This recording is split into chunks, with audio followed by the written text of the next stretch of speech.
তোমাদের সর্বমঙ্গল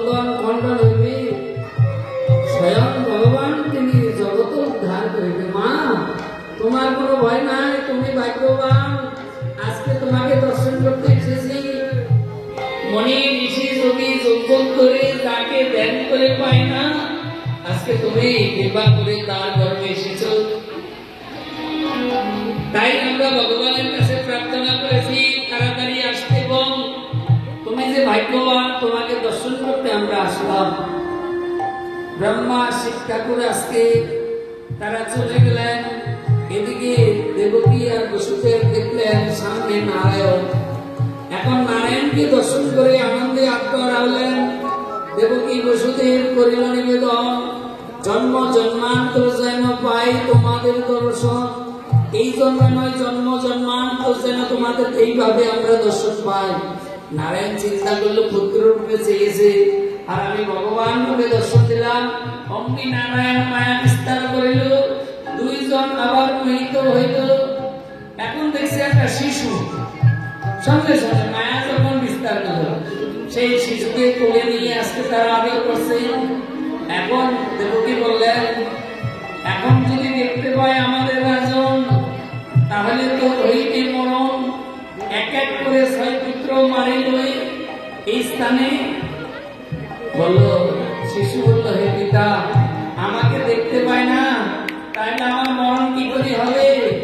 আজকে দেবকী আর বসুদেব তারা আজকে পুত্রকে পেয়ে এখন চিন্তায় পড়ে গেলেন, এই পুত্রকে কি করা যায়? পুত্র বললেন, কোনো চিন্তা করো না পিতা, তুমি আমাকে ওই নন্দালয়ে রেখে আসো। আর নন্দালয়ে একটা কন্যা সন্তান জন্ম নিয়েছে, আর সেই কন্যা সন্তানকে তুমি এখানে নিয়ে আসবে, আমাকে রেখে আসবে। বসুদেব বললেন, তা কি করে হবে? আমরা শিকল আবদ্ধ। বলে তাকিয়ে দেখো, শিকল খোলা। বলে দেখো কারাগারের 7খানা দরজা আছে, দরজা বন্ধ। বলে দরজা খোলা দেখো। বললেন প্রহরী আছে। বলে প্রহরী সহ ঘুমিয়ে আছে। তখন বসুদেব তিনি কি করলেন, এই পুত্রকে নিয়ে আস্তে আস্তে তিনি ওই যমুনার দিকে যাত্রা করলেন। বসুদেব যখন যমুনার দিকে যাত্রা করেছেন, এখন অনন্তদেব চিন্তা করলো, আমার এই দেহটা তো বৃথায় গেল, কোনদিন ভগবানের সেবা হলো না। তাই বসুদেব ওই সেই পুত্রকে নিয়ে আজকে তিনি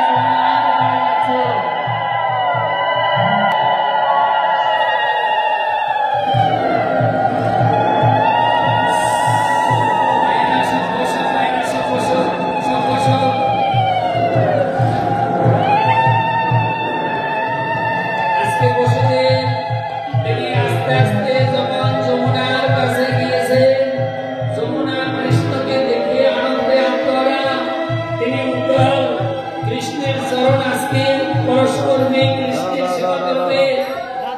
বসুদেব তিনি আজকে যখনই এই যমুনার কাছে এসেছেন, যমুনাকে বললেন, যমুনা তুমি স্থির হও। কৃষ্ণ বললেন, আমার পিতা আজকে তিনি আজকে ভয় পেয়ে গেলেন। এখন বসুদেব চিন্তা করলো, অন্ধকার রাত্র, আর কোন দিক থেকে কোথায় যাবো, কি করবো? এই যমুনার জলতাল বেড়ে যাচ্ছে। বসুদেব আজকে প্রার্থনা করলেন, কোন পথ দিয়ে কোথায় এলাম রে, চোখে যায় না কিছু দেখা। জ্বরের পথে কাঁদি কাঁদি আমি রে, ও সাথী কেউ নাই দেখো দেখা। মনে করতে কোথায় এলাম রে, ও সখী যায় না কিছু দেখা। জ্বরের পথে কাঁদি কাঁদি আমি রে, ও সাথী কেউ নাই দেখো দেখা। আজকে বসুদেব বললেন, এই নারায়ণ, আজকে পুত্রের কথা মতো আমি ঘর থেকে বেরিয়ে বিপদে বললাম। এখন কোন পথ দিয়ে কোথায় এসছি ঠিক বুঝতে পারছি না। এই যমুনা উতাল, কেমন ভাবে আমি ওই ঘরে যাব? তাই আজকে প্রার্থনা করলেন, কোন পথ দিয়ে কোথায় এলাম রে, ও চোখে যায় না কিছু দেখা। জ্বরের পথে কাঁদি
দীর্ঘদিন আমি কারাগারে, আমার ক্লান্ত দেহ আর ক্লান্ত মন, আমি চোখে কিছু দেখতে পাচ্ছি না অন্ধকার, তো কেমন ভাবে আমি আজকে ওই পারে যাবো? হে মাঝি, কে বান্ধব আছো?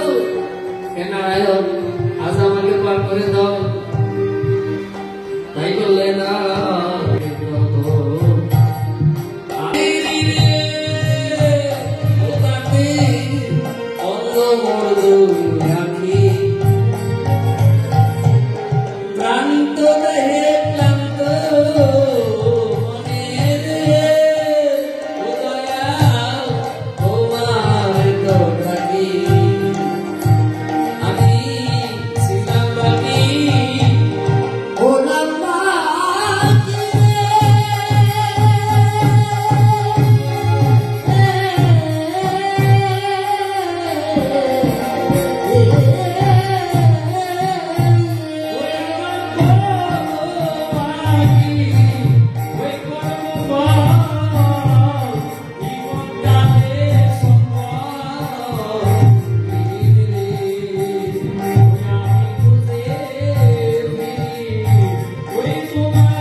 তোমার ইচ্ছা আমার সেবা করবে, তাই তুমি উতাল হলে, তুমি স্থির হও।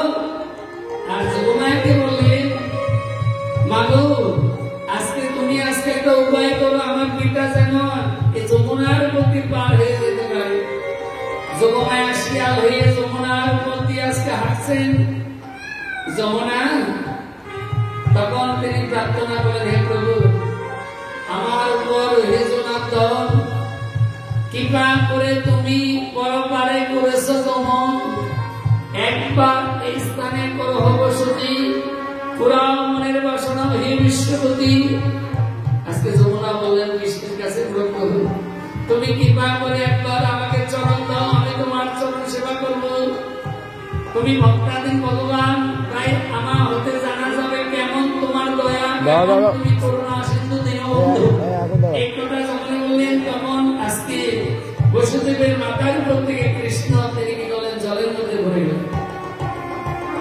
আর অমনি এখন এই মতো অবস্থায় যমুনা কৃষ্ণকে পেয়ে তিনি আজকে আনন্দ আত্মা হলেন।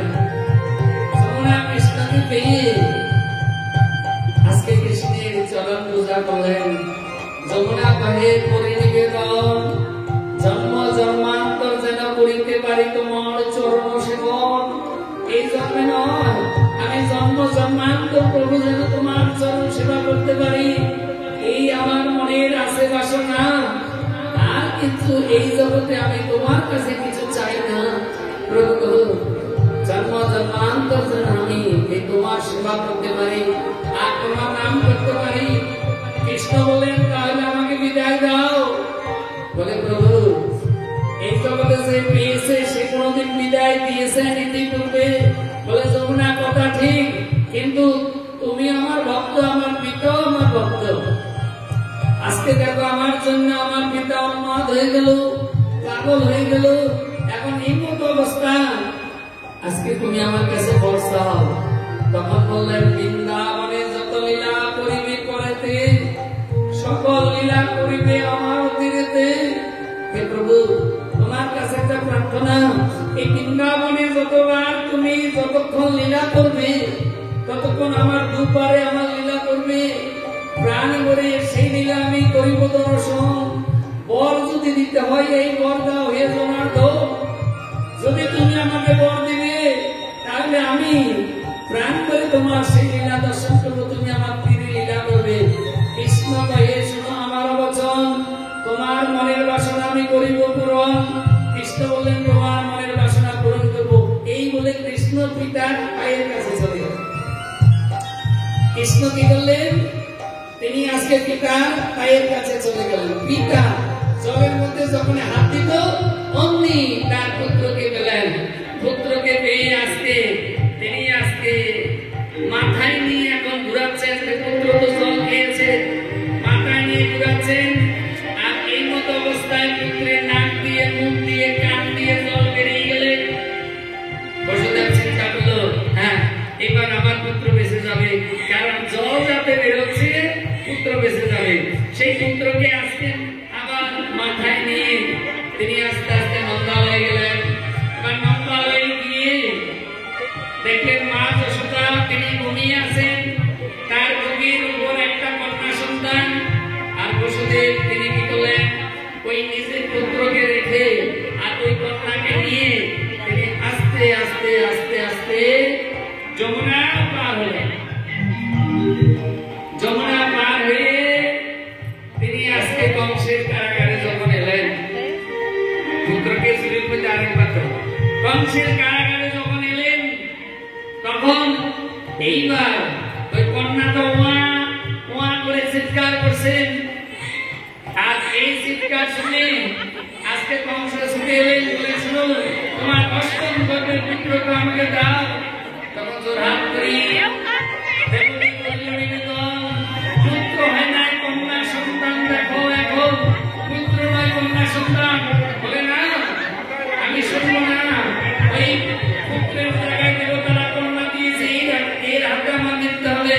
তখন ওই কন্যাকে জোর করে নিয়ে ওই যে এক এক করে 6 পুত্রকে দিয়েছেন, সেখানে আজকে নিয়ে গেলেন। নিয়ে গিয়ে যখন উপর দিকে তুলেছেন, মারবে বলে আসাম দিবে বলে, কন্যা উপর দিকে উঠে বললেন, যোগমায়া তোমাকে মারবে যে কপুরে আসে, সে তোমাকে যে মারবে এই কপুরে আসেন। বলো জয় কানাইয়া লাল কি, ঘোড়া পাল কি, জয় কানাইয়া লাল কি, ঘোড়া পাল কি, সবাই বসবে, সবাই বসবে, জয় কানাইয়া লাল কি, ঘোড়া পাল কি, ঘোড়া পাল কি, জয় কানাইয়া লাল কি, ঘোড়া পাল কি, জয় কানাইয়া লাল কি।